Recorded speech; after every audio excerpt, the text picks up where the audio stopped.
Shalom, shalom, peuple de Dieu. Que le Seigneur nous bénisse encore et davantage. Ce soir, le thème que je m'en vais voir avec vous, quand les ténèbres vous emprisonnent, quand vous êtes dans un flot de problèmes et d'épreuves, et vous ne savez quelle attitude, quel comportement adopter. Est-ce que je dois me focaliser, me baser sur la toute-puissance de Dieu, ou je dois passer mon temps à me plaindre de ce que l'Éternel n'agisse pas et que toute ma vie n'est que ténèbres? Il n'y a aucune ombre de lumière. Quand les ténèbres nous emprisonnent, Psaume 88, le verset 7, dit ceci: Tu m'as jeté dans un gouffre sans fond, dans les ténèbres, dans les profondeurs. Tu m'as jeté dans un gouffre sans fond, dans les ténèbres, dans les profondeurs. Parfois, Dieu permet que ses enfants plongent dans les ténèbres afin de tester leur foi. C'est pourquoi nous disons que toute épreuve ne vient pas forcément du diable. Dieu lui-même peut tester ses enfants pour voir la foi. Parce que beaucoup viennent à l'église et beaucoup parlent de croyance de Dieu, beaucoup sont actifs dans l'église. Mais Dieu va tester la foi de nous tous afin de savoir qui est réellement à lui. Le Seigneur dit: quand je viendrai, est-ce que je retrouverai de la foi sur terre? Parce que tous auront déserté à cause des problèmes, des soucis. Parfois, Dieu permet que ses enfants plongent dans les ténèbres afin de tester leur foi. Ce n'est pas une punition pour un péché qu'il aurait pu commettre, mais une occasion de marcher dans la nuit sans aucun repère, en faisant preuve d'une confiance absolue en l'Éternel. Dieu veut que nous apprenions à compter sur lui. Dans les épreuves, dans les situations ténébreuses, où à un moment donné, nous pensons qu'il n'y a plus d'issue, il n'y a plus de solution. L'épreuve est une école que tout le monde déteste, rejette. Le désert, personne ne veut y entrer. Mais c'est un passage obligé pour tous les serviteurs, en tout cas pour les enfants de Dieu. Parce que Dieu veut voir ton niveau de foi. Tu seras brisé. On se moquera de toi. La situation sera difficile. Toutes ces choses, l'Éternel le fait sciemment pour voir ton degré de foi. Il te fait traverser un gouffre pour voir ton degré de foi. Si tu as confiance en lui, ou si tu veux remettre ta cause entre les mains d'un autre Dieu, mais sache que en dehors de l'Éternel, la solution n'est point durable. Tôt ou tard, le diable réclamera ce qu'il a mis sur toi. L'exemple de Job est frappant à cet égard. Job est demeuré fidèle à Dieu, sans découvrir la raison de son épreuve, et sans savoir le bout du tunnel. Job savait en lui-même qu'il n'avait commis aucune épreuve, aucune faute.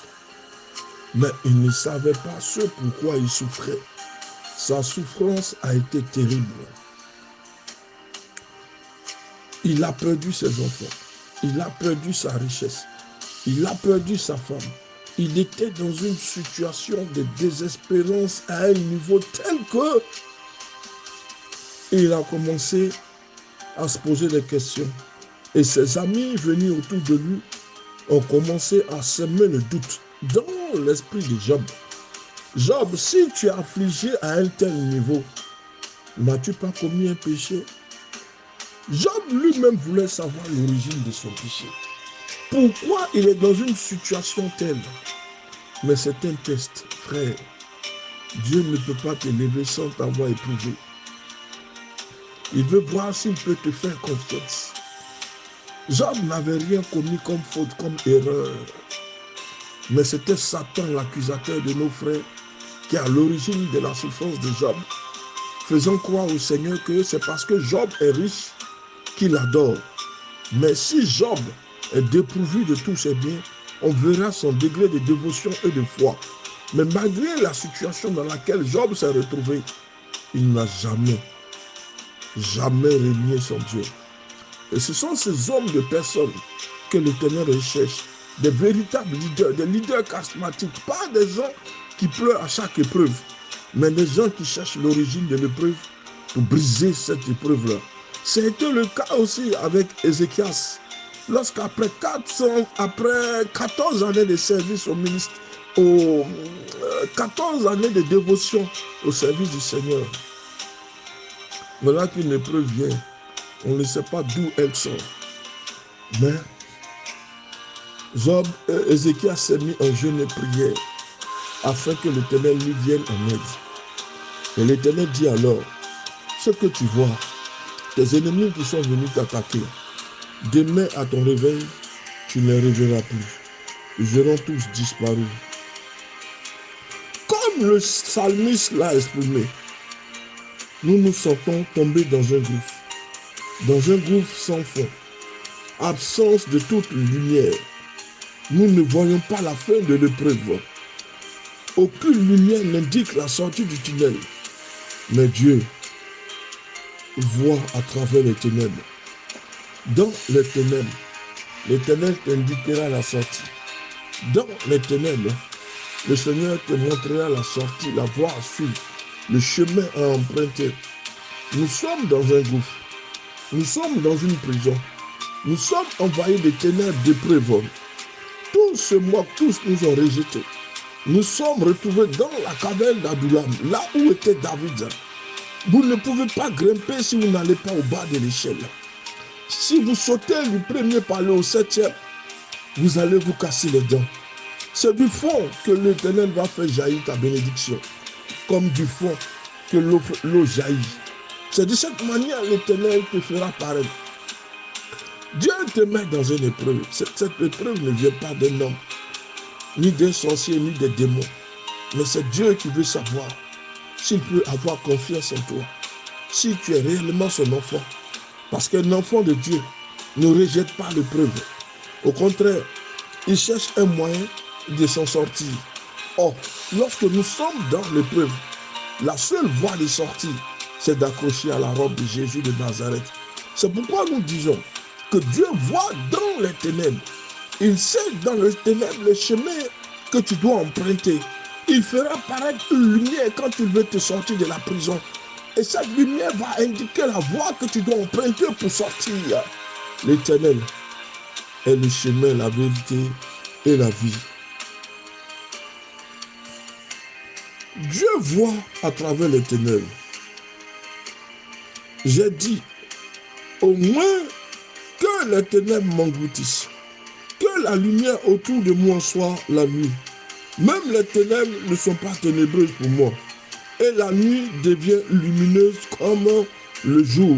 Les ténèbres sont comme la lumière. Psaume 139, le verset 11 au verset 12. Même les ténèbres sont comme la lumière, qui montre que celui qui est dans l'épreuve n'a pas peur de la situation dans laquelle il se trouve. Dieu peut changer les ténèbres en lumière. Dieu peut frayer un passage dans les ténèbres. Dieu peut faire éclater sa gloire dans les ténèbres de ta vie. Et les ténèbres disparaîtront. Si la nuit de notre épreuve est épaisse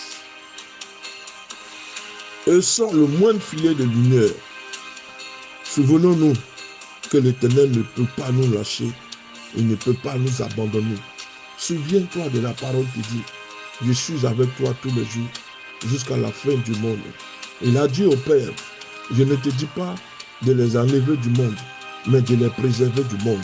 Ce qui veut dire que, quelles que soient les ténèbres, si elles augmentent, elles s'amoncellent, elles deviennent ténébreuses, plus ténébreuses que cela, Dieu les transformera en lumière. Alléluia. Tout ce qui nous arrive concourt au bien de l'Éternel. Sa main ne nous lâchera jamais dans les épreuves. Jérémie écrit, il m'a conduit, il m'a fait aller non pas dans la lumière, mais dans les ténèbres. Parce que il veut voir ta foi, parce que il veut voir comment tu marches, ta croyance, comment tu mets les choses en pratique. Est-ce que tu es venu dans l'église comme beaucoup le font, cherchant une bénédiction quelconque pour disparaître? Mais et toi, es-tu venu pourquoi réellement? Pour le chercher, chercher la double bénédiction, tant spirituelle que matérielle.